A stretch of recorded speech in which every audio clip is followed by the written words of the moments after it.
రాష్ట్ర ప్రభుత్వ పౌర సహాయక సేవ వ్యవస్థ మన మిత్ర వాట్సాప్ నెంబర్ ద్వారా ఆరోగ్య సేవలు కూడా అందుబాటులోకి వచ్చేసాయి.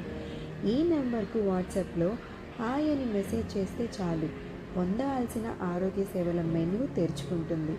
అందులో ప్రభుత్వ ఆసుపత్రులలో ఓపీ అపాయింట్మెంట్ సేవలను ఎంచుకుంటే జిల్లా, ఆసుపత్రి, విభాగం తదితర ఆప్షన్లు కల్పిస్తాయి.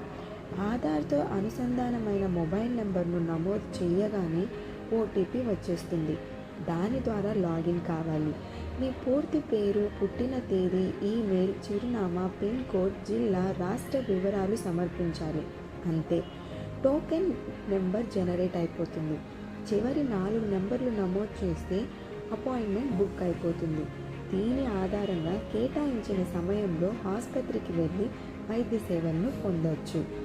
అలానే రక్త నిల్వలు, మందుల వివరాలు కూడా ఆరోగ్య శాఖలో రక్త నిల్వ ఆప్షన్ను ఎంచుకొని జిల్లా పేరు నమోదు చేయాలి.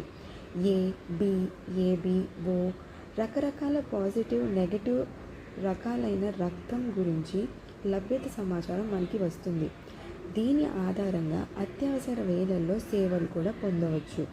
ఇందులోనే ఔషధాలు, శస్త్రచికిత్స సామాగ్రి లభ్యత సమాచారం ఎంచుకొని జిల్లా, ఆసుపత్రి వివరాలు సమర్పిస్తే ఆయా హాస్పిటల్స్లో మందులు, సర్జికల్ నిల్వలు సమాచారం కూడా వచ్చేస్తుంది. మన మిత్ర వాట్సాప్లో ఆరోగ్య కార్డ్ సేవలు కూడా ఎంచుకుంటే మనకు అందులో ఎన్టీఆర్ వైద్య సేవ, ఆరోగ్య కార్డు సంబంధించిన సేవలు డిస్ప్లే అవుతాయి. ఎన్టీఆర్ వైద్య సేవ కార్డ్ అప్డేషన్, అలానే కార్డ్ ప్రస్తుత స్థితిని కూడా తెలుసుకోవచ్చు. అప్డేషన్ కోసం ఫిర్యాదు కూడా నమోదు చేసుకోవచ్చు.